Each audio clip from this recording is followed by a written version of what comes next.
Hello, everyone. I'm Chris Goodwin with the Mississippi Department of Archives and History. Welcome to this week's streaming-only History is Lunch program, which is sponsored by the John and Lucy Shackelford Charitable Fund of the Community Foundation for Mississippi. We're working safely with a skeleton crew from our home, the Craig H. Nielsen Auditorium in the Museum of Mississippi History and Mississippi Civil Rights Museum. Let me remind you that these museums are open our regular hours, and now is an excellent time to visit to avoid the crowds. Throughout February, Nissan is sponsoring free weekend admission to these museums, and that includes the new special exhibit, I Am a Man, civil rights photographs of the American South, 1960 to 1970, as well as Mississippi Distilled, Prohibition, Piety, and Politics. On Tuesday, February 9th at 7 p.m., we'll co-host with Mississippi Public Broadcasting a virtual event that will include an early look at the forthcoming Henry Louis Gates two-part documentary on the Black Church, performances by HBCU choirs, and a panel discussion with two Mississippi Museums Director Pamela D.C. Jr., Bishop Ronnie Musgrove of New Horizon Church International, the Reverend C.J. Rhodes of Mount Helm Baptist Church, and music minister and retired educator Lanny Spann McBride. For information on how to register for this free streaming program on Facebook, find that information on Facebook or the Mississippi Department of Archives and History website. Then on Thursday, February 11th at noon, activist, educator, and photographer Doris Derby will be featured in a Facebook live-streamed event discussing her photographs used in the I Am a Man exhibit and her artifacts on display in the Mississippi Civil Rights Museum. And you can find information on those live streams on the department website and on the Facebook page. Finally, I hope you'll join us next week for History is Lunch, when we'll welcome back William C. Lester, this time to discuss the history of turkey hunting in Mississippi. Today, we are happy to have Brian Pugh with us to discuss the history of Mississippi's budgeting process. Brian Pugh is Executive Director of the Stennis Center for Public Service and Adjunct Professor at Mississippi State University. He earned his bachelor's degree in political science and master's degree in public policy and public administration from Mississippi State University, and his doctorate in public policy and administration from Jackson State University, where he also taught as an adjunct professor for the College of Public Service. Pugh is the author of the new University Press of Mississippi book, Chaos and Compromise, The Evolution of the Mississippi Budgeting Process, for which he drew on more than a decade of experience working for the Mississippi Department of Finance and Administration, Governor's Office, and Legislative Budget Office. Brian? Thank you, Chris. All right, so it is great to be here, especially talking about my book, Chaos and Compromise, The Evolution of the Mississippi Budgeting Process. It took me quite a while to write the book because I was working in state government at the time, but it was a fun process, and I had the opportunity to work with some really great people. And with that, I'll go forward. So Chris already talked about my background, my education, and that I work for the Legislative Budget Office, the Department of Finance and Administration, and the Governor's Office. So I won't bore you with going over that again, and I'll just jump right into it. So in Mississippi, the state budgeting process is very different from all other states and very different from the federal government. In Mississippi, the current process right now, you have the executive branch that consists of the governor who produces an executive budget recommendation. And I will go over kind of how he got the responsibility of doing that, which again is not very unusual compared to other states. And also the Mississippi Department of Finance and Administration, Chris mentioned that I worked there. I was the deputy executive director at the Department of Finance and Administration. I'll give you a brief history on how that agency came about. And the Legislative Budget Office, which was created in 1984 after a victory for the executive branch. I'll go into much more detail about the Alexander versus Allain case, which really set the stage for how we do budgeting now in Mississippi. All right. So litigation, I just mentioned Alexander versus the state of Mississippi by and through Allain in 1983. The Supreme Court ruled on that in 1984. That was by far the most significant piece of legislation that came about from that lawsuit that really decided what the process is. Again, very, very important case, and I will talk about that at length because Governor Allain just contributed a great amount to the process, not only when he was governor, but when he was attorney general, because he's the one that sued for that case. You have Fordice versus Bryant, Barbour versus Delta Correctional Facility Authority, Clark versus Bryant. Gunn versus Reeves is not in the book because the book was published right before that, but that's another separation of powers case that can have some major effects on the budgeting process in the future. So I will kind of touch on that, but I won't go into much detail unless you guys have questions about it, just because it's not in the book. And the governors that are that I go into great detail about does not include the current governor right now, because I really talk about the governors post-reorganization that has served full terms. So it starts with Bill Allain in 1984, and it goes through Governor Phil Bryant in 2020. So the formal budget process, you have the budget preparation and proposal stage. Again, I will talk about that, how it came about in 1918 when the governor first submitted executive budget recommendation, when the legislature gave them that authority. I'll talk about the legislative budget approval phase, which is the phase that in the Clark versus Bryant case that it technically dealt with that. And again, I'll go into much more detail about that as well. Budget execution, which is budget control. And I mentioned the informal process of the review and reporting. I mentioned that as an informal fourth stage because it's not mandatory for all state agencies to participate. You do have the state auditor's office that provide a post-audit on some larger agencies, but it's not every single one of them. So again, I think it's important to mention that, but I won't go into too much detail about it. So Governor Theodore Bilbo, he was the first governor that submitted an executive budget recommendation when the legislature passed Senate Bill 356 in March 27, 1918. So what this basically gave the governor the authority to do is just the budgets that are submitted by agencies, he could have changed it slightly if he wanted to, or just submitted it straight to the legislature.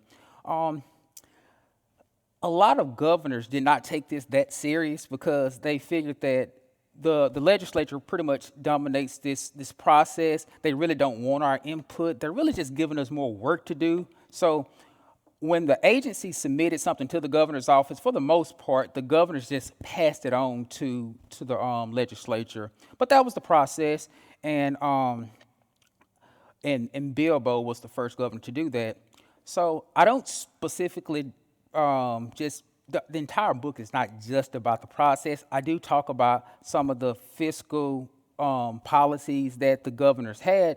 So one thing about Governor Bilbo, when he had this authority, Bilbo served from 1916 to 1920, and when he was governor, the book talks about how he had some success as governor. One of the things that came about in the 19-teens was the boll weevil. They were messing up a lot of crops, and that really affected the economy in Mississippi because we're an agricultural state, and most people don't think about us being an ag state today, but we still are, and back then we were most definitely one. So Bilbo was of the mindset of, hey, let's tax the rich people a lot more, and he was successful in doing that. We all think of Bilbo as a racist man that was pro-segregation, and he was those things too, but he was quite successful in carrying out his fiscal goal of taxing rich people more. And for that reason, when he left office in 1920, he actually left the state with a $3 million budget surplus. And Lee Russell, at the time, was the lieutenant governor, and most people thought of Lee Russell as really someone who was carrying out Bilbo's wishes in the Senate because he served as lieutenant governor. But Lee Russell succeeded him, and neither one of them ran for a second term because constitutionally they couldn't. You couldn't serve 2 consecutive terms. but Bilbo would eventually serve again. So again, he was the first one to submit a budget. He had success with his fiscal policy. His first term is really important to point that out, because when he was governor again from 1928 to 1932, he was not as successful. So again, first governor to submit a budget recommendation. The next governor that I'm going to talk about is Martinez Connor. So I mentioned Bilbo's second term was not as successful, and Mississippi was not the only state that was doing poorly. The entire country was doing poorly because it was during the time of a Great Depression. So Connor served as Speaker of the House too, and he was quite conservative, like most of the leadership in the legislature. Although they were all Democrats, they were mostly conservative fiscally. So Connor, he came to office with a really tough situation. Again, $13 million deficit, and the state treasurer had just under $2,000 in the bank. So to say that it was tough is pretty much an understatement. So one of the things Connor proposed was a sales tax increase. He wanted our sales tax of 3%, and the legislature was like, yeah, we're not really for increasing it, although we know that we do need the revenue. And one of the benefits that Connor had was when Connor was the Speaker of the House during the 19-teens, during Bilbo's first term, he served on this commission to study the Mississippi revenue. So that commission ran from 1916 legislative session to the 1918 legislative session, and Russell, as lieutenant governor, also served on that little, I say commissions, really it was just a committee. Russell served on there as lieutenant governor, Connor as speaker, and also Alfred Stone of the newly created State Tax Commission. So he was a Bilbo appointee, but he also served on that committee. But they had experts come in from all over the place to basically tell them how can they fix their revenue problem. And Connor, again, when he became governor, he decided to do something about that. He was not successful in getting the 3% sales tax, but he did get a 2% sales tax. He was very successful in doing that, and he worked with the legislature to accomplish that. So again, he get a check mark for good efforts with that. But the sales tax alone is not what got Mississippi out of the Depression. It was help from the federal government. They contributed a lot of money to a lot of states too, and at the end of the day, that's what really helped Mississippi, along with other states too, the money that the federal government spent. So one thing that also occurred when Connor was governor was the legislature decided that we're gonna allow the executive branch to be more involved in the process. And I'm sure if they could have found a better way, they would have to have maintained the power, but it really wasn't. You had 122 House members, 52 Senate members, and it was really hard for them to get along in order to pass the laws that was needed to really get them out of the jam that they were in. So they decided to, again, increase the executive branch's power. So they created the Budget Commission. This is the first time, really, that they just gave their power to the executive branch willingly. So I say that because if you look at the four constitutions in Mississippi, we have the Constitution of 1817, 1832, which were both very short documents of 18 pages. They gave the legislative branch pretty much all the power. And the third constitution, the Constitution of 1868, that constitution was a lot different because Mississippi was trying to get back into the Union. The Civil War had just ended, and you had black representation that served of creating a new constitution. And again, they had to be very, very careful on what they did because they were trying to get back in the Union, and they had a military governor at the time. So the legislation that followed, as well as the new Constitution of 1868, all increased the executive branch's power. So following that Constitution in 1890, which is the current Constitution that we have today, they decided, okay, we don't want all that executive power for the governor. We're going to give it back to the legislature. And another important thing about the 1890 Constitution is that it gave the governor the authority to veto appropriation bills. So that's going to be really, really important when we start talking about some of the lawsuits that came about when the legislative branch and the executive branch were in conflict. So back to Connor. Connor was the first one to basically be the director of this new budget commission. And how the commission was set up was Connor, as governor, would be the director, and the state tax commissioner would serve as the assistant director. And that same person that I mentioned that served on that committee with Connor, Alfred Stone, he was the tax commissioner at the time, so he served as the assistant director. So one problem with this was a lot of critics of the legislation was thinking, okay, do you really want to put the assistant director, pretty much make the tax commissioner the assistant director, because his staff at the time was really the staff of that commission, and they were thinking that person's not going to really be loyal to the governor, because similar to the commissioner right now, the governor appoints the tax commissioner, and they serve 6-year terms, and they can't be booted by the governor, but they can be impeached by the legislature. But critics were afraid that they were going to be more loyal to the legislature, because the legislature still had to appropriate money to fund their agency. So they were thinking, I would rather you just, put the governor on there and a few more governor appointees, but that's not the way it went. So budget commission, really, really important, and that happened when Connor was there. The budget commission stayed in place until from 1932 until 1955, and that was the one time that the executive branch really had a strong say in the process. And although they were afraid that the legislature would have way too much power too, the governors did play a significant role in that. So again, I mentioned before I leave this slide too, the importance of the budget commission, the creation of the budget commission, and how Connor helped to get rid of the $13 million deficit, and the important Emergency Revenue Act that Connor helped to pass, which increased the sales tax added a 2% sales tax. And this was quite significant too, because this made Mississippi was one of the first states to have a sales tax. So that's going to end my discussion on Connor. So I'm not going to talk too much about Governor Hugh White, but Hugh White, he was the governor when the Budget Commission was basically abolished afterwards too.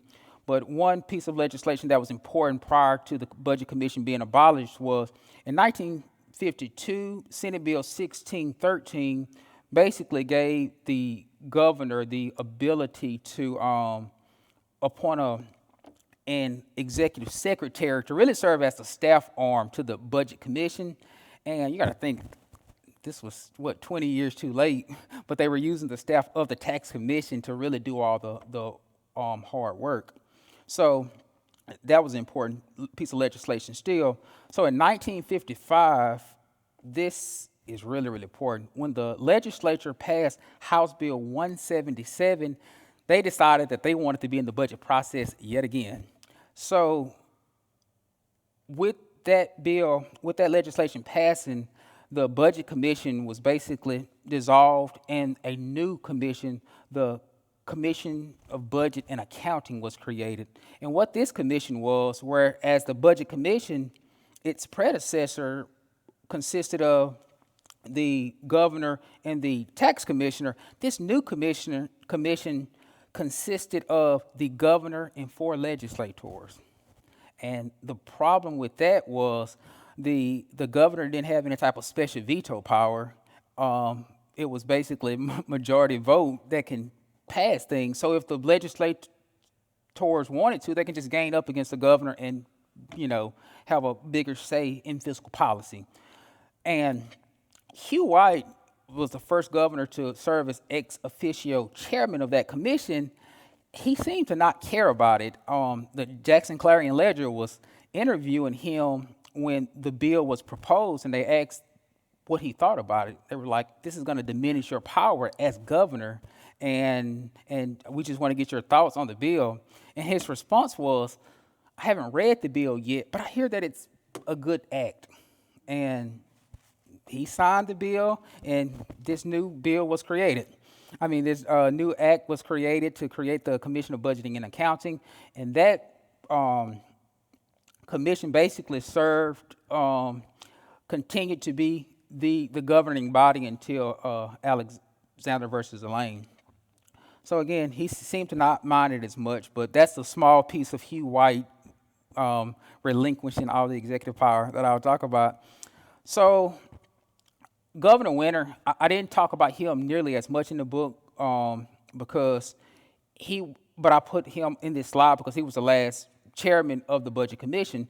But one of the good things about Winter, and I thought that it was important mentioning it here, is that his time as a legislator truly helped him, because when he became governor, he worked with the legislature well. And I mentioned that in '52, the legislature gave the authority to create a secretary, but the new Commission of Budgeting and Accounting actually, they just had that executive arm right from the beginning, someone to run the office. But Winter basically used his relationships to get his preferred candidate that job. So that just goes to show they could have put anybody there too, but they knew Jim was a Winter guy, and they still put him there too, though, just because they worked so well together. And it was not much of the whole gaining up on Winter like one would imagine legislators to do. But again, obviously, he didn't just get his way either. So I thought that was really important to just kind of mention. And another significant thing about Governor Winter, too, is when he served in 1980 to 1984, he was actually the governor in office whenever Attorney General Bill Allain sued, saying that it's unconstitutional for members of the legislature to serve on executive boards and commissions, which would include the Commission of Budgeting and Accounting. It was a total of 9 agencies, including the Commission of Budgeting and Accounting.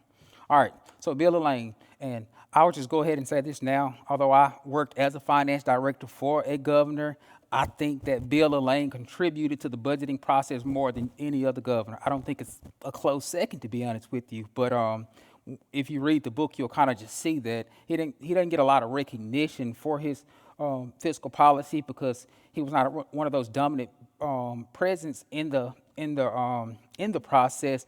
But as far as getting laws changed that was going to affect governors to come, he just contributed significantly. So Bill Allain, when he was serving as Attorney General, he said these 36 legislators that serving on these 9 boards and commissions, it's unconstitutional, because their job is to carry out or execute the budget after the legislature has appropriated the money. So if you have the legislature appropriating the money, and then you have these boards that have legislators sitting on them, they're a part of all the process. They're a part of submitting the budget. They're a part of appropriating the money and then carrying it out or executing it. And he said that's constitutional. It's a separation of powers problem. So he filed suit in April 7, 1982, and the famous Alexander versus State of Mississippi by and through Allain came about. So the case went to circuit court, and I was surprised that it went to circuit court too, because you're going to see with the other cases in the future, that most of them went to Chancery Court. But again, this case went to circuit court, and they ruled in the Attorney General's favor. They said, hey, it is unconstitutional. You can't serve on these 9 boards and commissions. And not only do you have to get off the boards, you have to vacate your seat in the legislature, but it didn't really go that far. With the exception of Charles Young. He was from Mississippi, and he served on the Commission on Corrections, something I may have missed the name of, but it was a Corrections Commission. And the only reason he didn't have to vacate his seat is because he was actually in that role prior to being elected to the legislature. But again, the court said you have to get off these boards and commissions. And Allain They appealed the case, made it to the Supreme Court, which they upheld the lower court's decision, saying that yes, it's unconstitutional to do that. So luckily for Allain, in addition to being an attorney general, he was the first governor to actually benefit from this new, soon-to-be new law to come up with another agency in place of that unconstitutional agency. So the legislature created Senate Bill 3050, which basically created the Joint Legislative Budget Committee, the Legislative Budget Office, and the Fiscal Management Board. So basically what they did was they kicked the governor off that committee. They took the committee that was already in place, the Commission of Budgeting and Accounting, and by that time, too, it had grew more than 4 people, and they said, okay, the governor's no longer on that committee. We just have the Joint Legislative Budget Committee. And again, Allain became governor in 1984, and he threatened to veto the bill if they didn't do more to involve the legislature. So he was successful in getting the Fiscal Management Board created. And the Fiscal Management Board was basically the governor and 2 of his appointees. And in order for anything to take place, you still had the governor he had to sign off on it. So even if he appointed 2 people that decided to be disloyal to him, nothing can really get through without the governor's approval. So that's the Fiscal Management Board. That created 2 separate systems. So I mentioned to you the executive budget recommendation. The Fiscal Management Board had that same role. They would submit an executive budget recommendation to the legislature. But now you have the Joint Legislative Budget Committee that's made up of all legislators and the lieutenant governor that would submit a competing budget, which is the legislative budget recommendation. So all of this came about in 1984 because of the passage of Senate Bill 3050. So this created this dual submission, and that's not common in other states. I think it's maybe 4 or 5 states that have a legislature and a governor submitting a budget to the entire legislative body. But again, it was a win for Allain because he got rid of the Commission of Budgeting and Accounting, and he basically separated the executive and legislative functions. So I thought he did a really, really good job of that. If you look at some of the scholars who've researched him, they thought that he should have did more as governor, but I think he continued to have the mindset that, okay, although that I separated it and made it constitutional, it's not my job to kind of overstep and kind of get in the way of the legislature. So they thought that he should have did more, and he did not, but I thought he was highly effective. So one other thing before I go off of Allain, when I was talking about Bilbo and Russell Lee mentioning that they could not succeed themselves in running for governor because you can only serve a 4-year term and then you couldn't serve a second term. Bill Allain decided that he thought it would be a good idea for governors to be able to succeed themselves and serve 2 4-year terms back to back. He said that he wouldn't run for governor again if they were to amend the Constitution and allow that, and he was successful in doing that. So and true to his word, he did not run for governor again. But the person who succeeded him, Ray Mabus, did.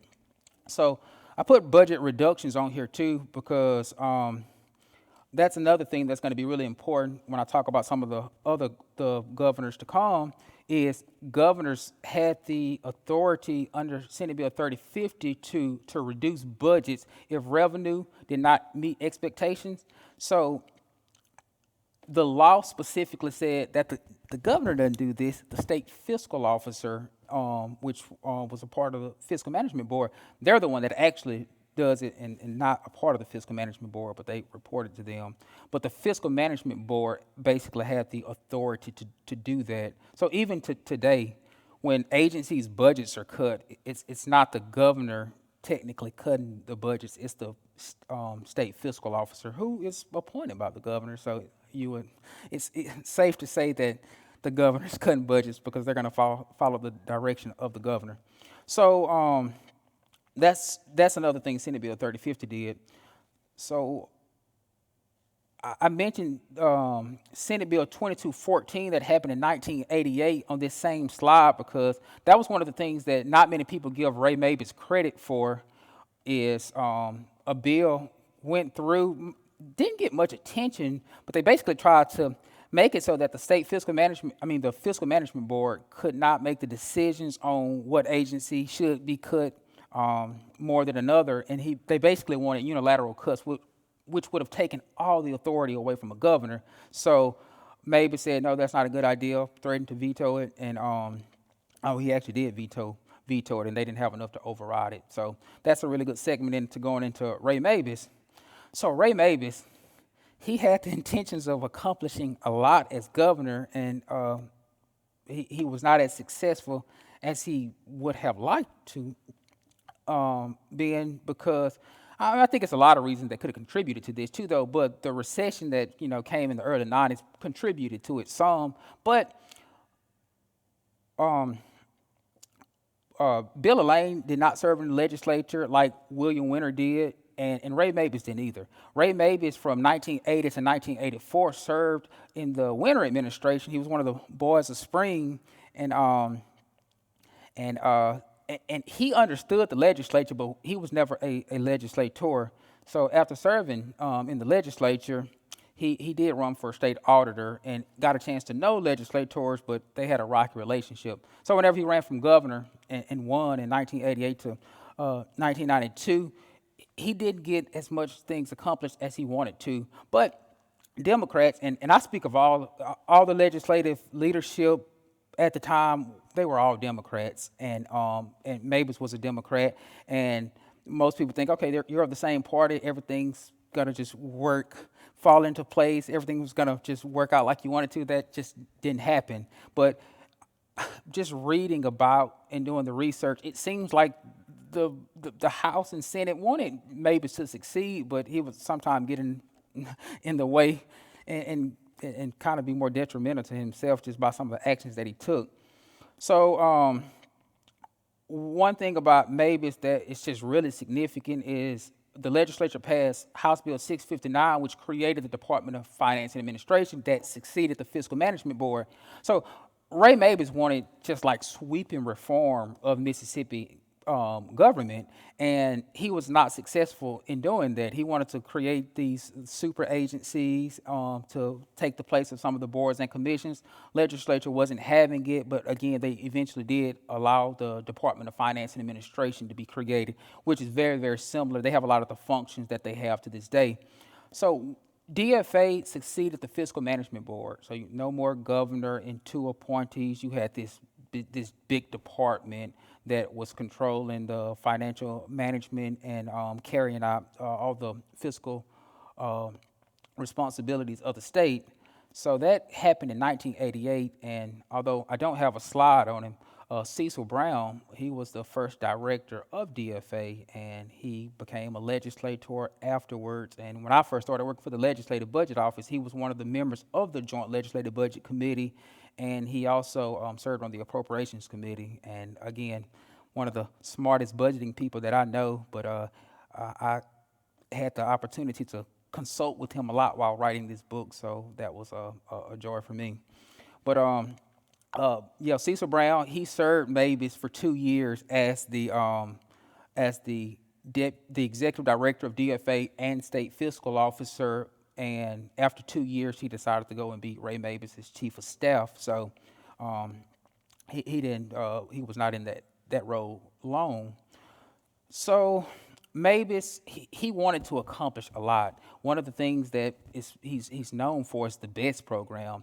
When he was working for Governor Winter was successful in passing education reform in 1982. And one of the things that Winter did not get passed was he was not successful in getting teacher pay up to the Southeastern average. That's something that Ray Mabus did accomplish, but he wanted to do even more. So part of the BEST program was to just sweeping education reform as well. The legislature, again, seemed like they really wanted him to succeed. They passed legislation for the BEST program, but they put language in there saying that in order for this to go into effect, funding has to be there. Because one thing that Mabus did not do a really good job of is he came up with some really funny revenue numbers. He would make an executive budget recommendation, and he would use money from a lottery that doesn't exist because gambling was illegal at the time, and he would say, this is what's going to fund my BEST program, which, again, it's really hard to use revenue that's it's not even, active. So he was not successful in doing that. BEST program, the legislation passed too, but they never had funding for it. So, again, that pretty much went away. So the country ended up going into a recession. Mississippi followed, and I mentioned that Allain could have ran for governor again, but decided not to. Ray Mabus did run for governor again, and he lost. And again, I do think that the economy probably played a large role, but the person he lost to is the bigger discussion right now. So Ray Mabus, the seasoned government guy, served on the Winter administration, served as auditor, and served as governor. He got beat by a newcomer, Kirk Fordice. Kirk Fordice had never run for political office. He was a CEO of a construction company, and again, the Democrats they had control of the House and the Senate, and the unique thing about Kirk Fordice was he was a Republican. He was the first governor Republican elected governor since Reconstruction, and he won, and he was not as successful as he would have liked to be because the legislature pretty much got in his way. One of the fiscal policies that Fordice had was he wanted to cut spending and he wanted to cut taxes. The legislature did the exact opposite. They raised taxes. I mentioned that we were in a recession. They raised taxes, and they decided to, instead of 6-cent sales tax, they wanted a 7-cent sales tax, and that extra cent should go towards education. Fordice vetoed the bill, and they overrode his veto. But another thing that came about during Fordice's time was the legislature passed the Budget Reform Act of 1992. So Fordice didn't have anything to do with that because right when he became governor, they passed the law and he signed it. So the Budget Reform Act, that was the good things that came about of the budget reform. It wasn't sweeping legislation to completely change the budget making process. It was basically to make it better. So they used research conducted by the Legislative Budget Office and looked at what other states were doing. But the thing that Fordice was able to benefit from was the creation of the Working Cash Stabilization Reserve Fund, which we know as the Rainy Day Fund. So that came about in this legislation. And also the 98% rule, basically saying that when you appropriate money, you should not appropriate 100% of your revenue, appropriate 98% and leave that 2% as a set aside. So the Rainy Day Fund, it succeeded some other savings account that were not as successful. It wasn't really successful because they didn't have the 2% set aside. It was more so it replaced budget sources that's if you had money left over at the end of the fiscal year, you put it there, but it was not mandatory or anything, and they rarely ever had money left over. They just expect to spend a lot more, but again, at the end of the day, they didn't have money left over because they were spending 100% of the revenue. So with this new bill, when you're spending 98%, you should have money left over, and that money should go to the Rainy Day Fund. So although Fordice was not successful in cutting spending because the supermajorities in the House and Senate, they wanted to spend. And the 1990s, the economy started to pick up following the recession in 91 and 92, and things started really looking well. And the legislature thought, okay, this is the time to spend, to expand government. And Fordice said, no, we should shrink it, and we should cut taxes too, not raise taxes. But the legislature wasn't having that. Again, they passed the 1-cent sales tax, and he vetoed it. They overrode his veto, and he proposed countless other revenue tax cuts, and he was not successful in. So one thing, I mentioned that he benefited from the Working Cash Stabilization Reserve Fund. So one thing that happened that I found kind of funny in just doing my research is, since he couldn't stop them from cutting budgets, he tried to cut budgets himself. So he got into some trouble with some legal issues when he vetoed some two bond bill and some over 20 appropriation bills, and ended up being sued by a legislator. And the case was Fordice versus Bryant. Howard Bryant, who still serves in the Senate to this day, he said, hey, you're governor, but you can't veto a bond bill. And although we do recognize that you can veto appropriation bills, the way you veto the appropriation bills are unconstitutional. You can't just like cross a number out and write it in. That's illegal. So he ended up suing, went to the Chancery Court. Fordice lost, and Howard Brown was right. You couldn't do that. They said a bond bill is not an appropriation bill. The 1890 Constitution allows you to veto or partial veto appropriation bills, but a bond bill is something totally different. And although you have the authority to veto the appropriation bills, you can't amend an appropriation bill. So that was a big loss for Kirk Fordice, and to kind of beat him while he's down. And that was not the end of Howard Bryant. Fordice would propose some tax increases that made it out of the House, and once it went over to the Senate, during Fordice's second term, Ronnie Musgrove, who served in the Senate, would be elected lieutenant governor, and he appointed Howard Bryant to chair the Finance Committee.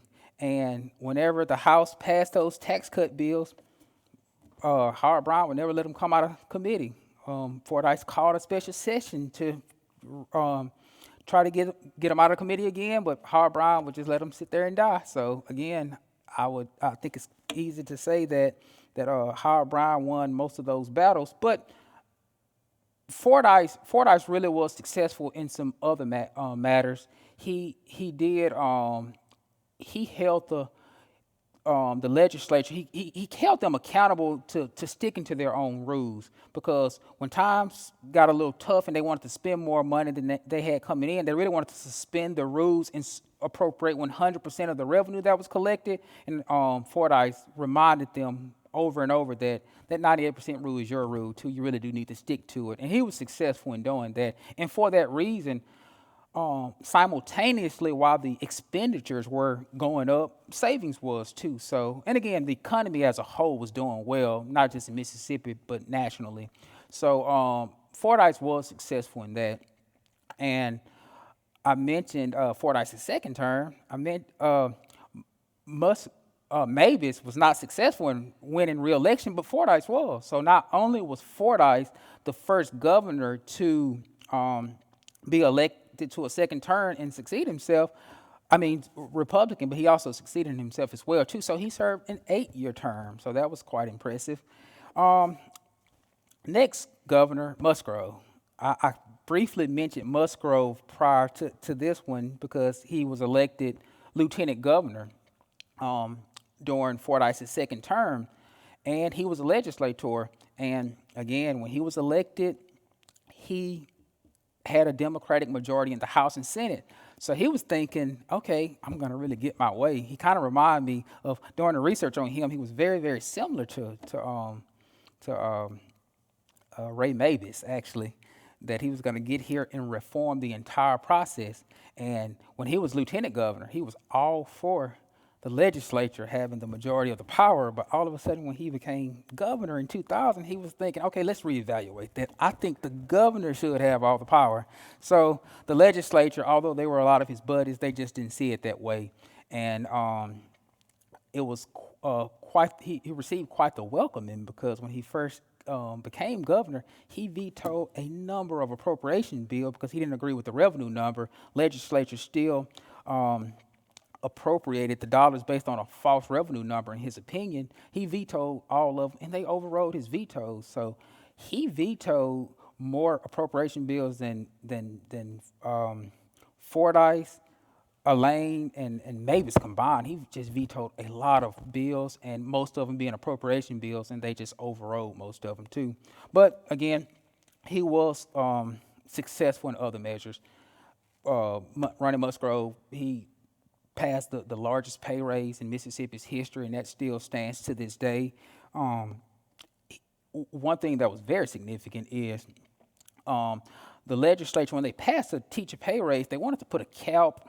They basically wanted to say that if you don't generate a certain amount of revenue, the teacher pay raises won't go into effect. But he was just like, I'm not having that. I don't want that cap. Let's get rid of it. And he won. He beat the legislature on that one. And Amy Tuck, at that time, she had switched over from a Democrat to a Republican. So she was actually lieutenant governor, and she was a Republican. So the Republicans had a little bit more say in the Senate, although the House still were run by and controlled by Democrats. So Musgrove, very successful in getting funding for education, but again, similar to Mabus, a recession hit, and that really affected the latter part of his term. He ran for re-election, and he was not successful. So he got beat by, like Mabus, another newcomer. Haley Barbour was not new to politics, but he had never been elected to an office, so that's who he ended up getting beat by. But before I get off of Musgrove, one other separation of powers case that's really important that's worth mentioning right now is Barbour versus the Delta Correctional Facility Authority.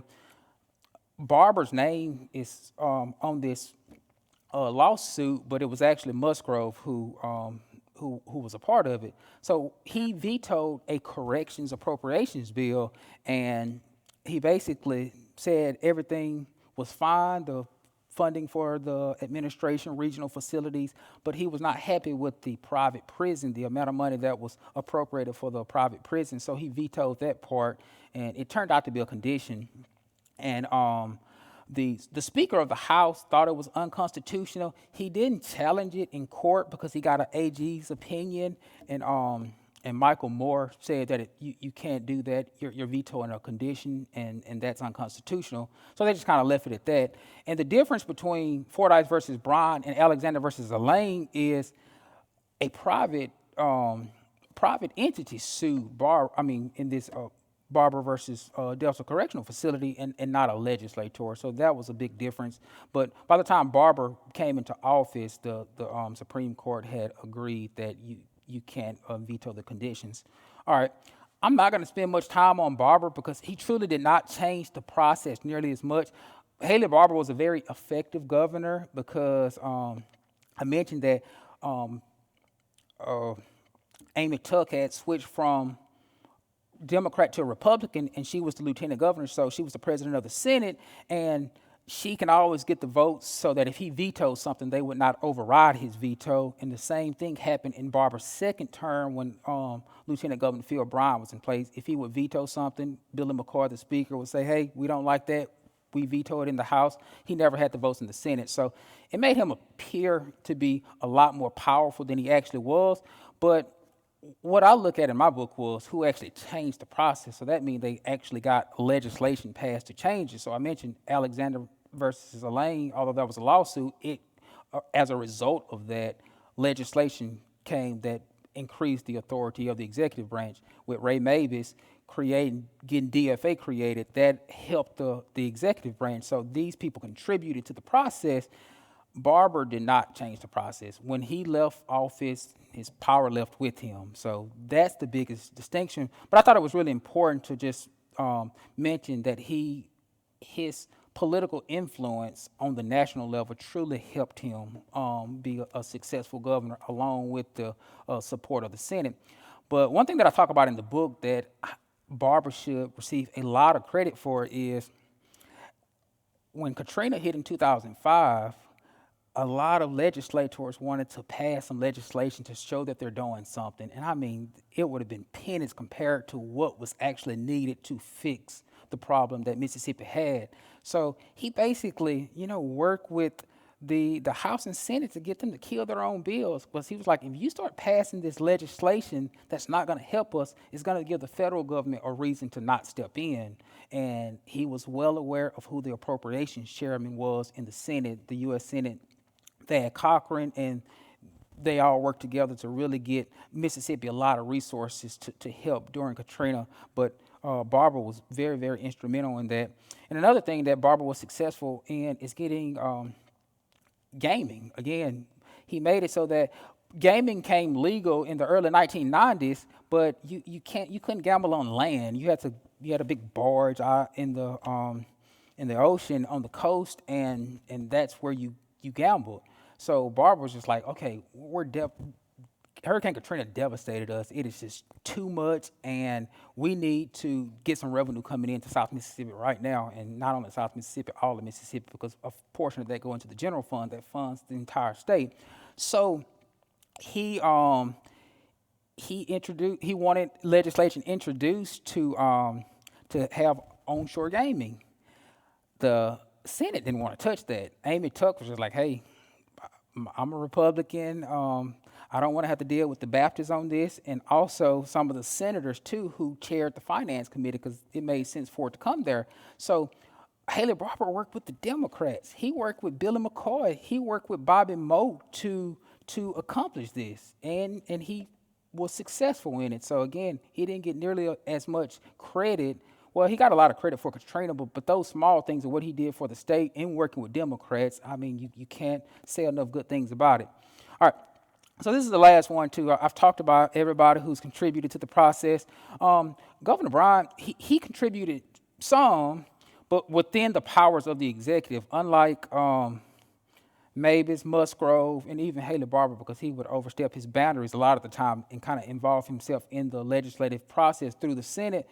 Bryant did not try to increase the power or take some of the power away from the Senate. So he really used the powers that was quite clear that he had to make things work. And he was big on credit rating agencies, things like that. So he would always use the powers that he had to manage the budget, because he knew that the credit rating agencies truly like to see that. So I mentioned a number of bills that he was successful in. He ended up calling some special sessions to get $50 million of rainy day fund. It's a cap that they have at the end of the fiscal year in addition to cutting budgets by the state fiscal officer, they can spend money in they can spend up to $50 million in a rainy day fund to help you in a jam while the legislators are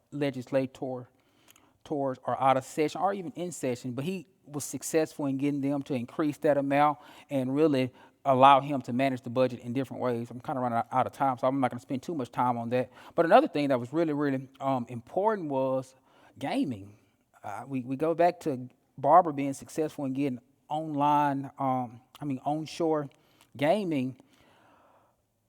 During Bryant's term, he was successful in getting a lottery. And I will be the first to say he was against this when Governor Bryant was in the 1990s, when he was a legislator. Like many legislators, they were not for an actual lottery, and he was not for it. But he understood that gaming and a lottery would bring additional revenue that can help the infrastructure situation. So he included in his budget recommendation that he thought that they should pass a lottery.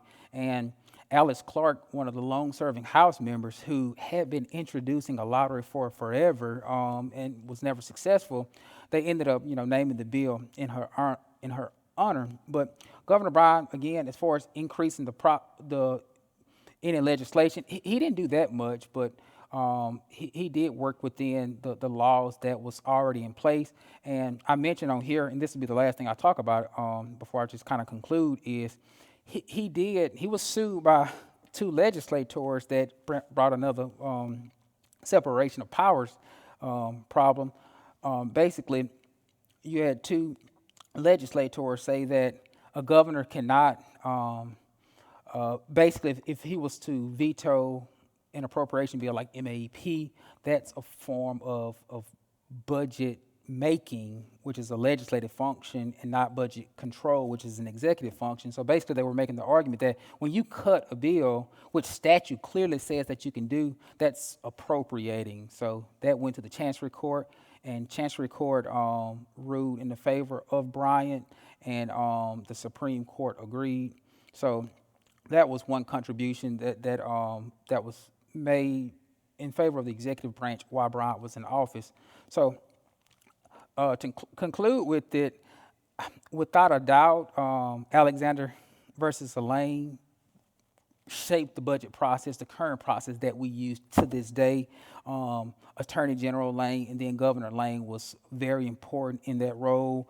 The Budget Reform Act of 1992 creating the 98% rule and the rainy day fund, that was just legislation that truly help us even to this day. And I mentioned that with the exception of 1984, you don't see much major reform in Mississippi because it's hard to get through. It's meant to be hard. And even if you have legislators of the same party, they're not in a rush to actually change the process. So when changes occur nowadays, it's typically incremental changes. So I'm going to end it there too, because I want to at least leave a little time for questions. So I have about 5 minutes for questions. And like my budget teachers used to always tell me in graduate school, the budget is a very dry topic. It's really, really hard to make it an interesting topic. So one of the strategies I use in the book is to focus less on the legislation and the legal actions and stuff and a little bit more on the people, because I thought that would make it a little bit more exciting. So hopefully it was bearable for you all with that. So I'll take some questions now, Yeah, Chris. we have questions. Let's see, we have one here. What is the structure of the permanent staff who help elected officials craft the budgets? How many people work in that capacity? So for the legislature right now, it was specifically the executive or? I don't think it's... Okay, so for the executive side right now too, they have the Department of Finance and Administration, and it's a large agency with lots and lots of responsibilities, but you have the Budget and Fund Management who actually crafts the executive budget recommendation. And in my former role in working for the Department of Finance and Administration as the Deputy Executive Director, that was one of the divisions that reported to me.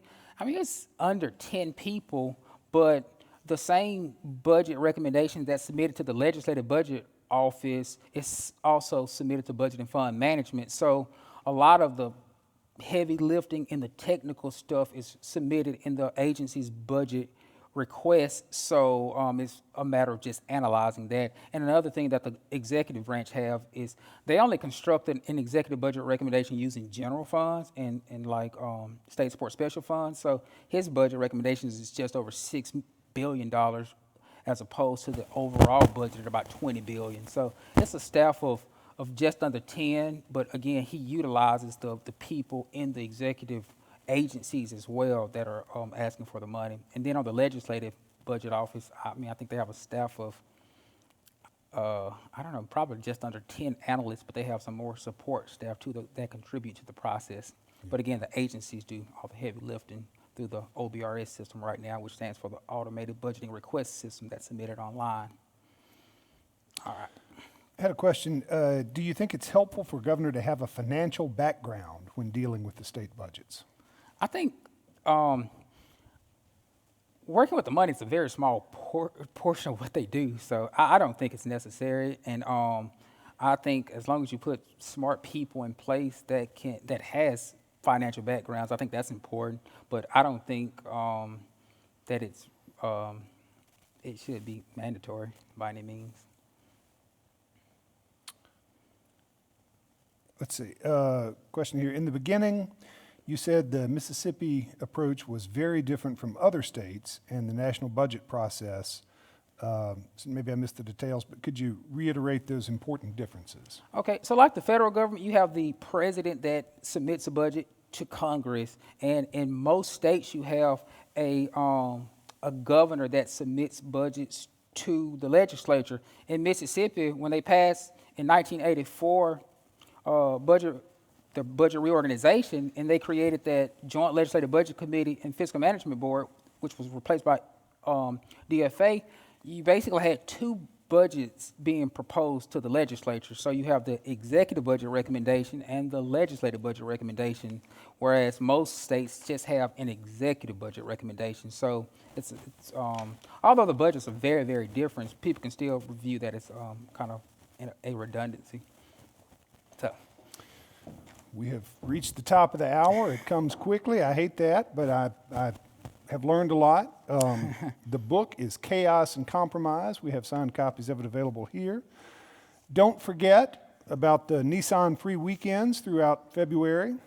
Don't forget about our co-sponsorship with the Mississippi Public Broadcasting on our program Tuesday evening of next week, and then our noontime program Thursday of next week with Doris Derby. Finally, next week for History is Lunch, we'll have Bill Lester. Tune in for that. Brian Pugh, thank you for this today. Look forward to hearing more in the future. all right, not a problem.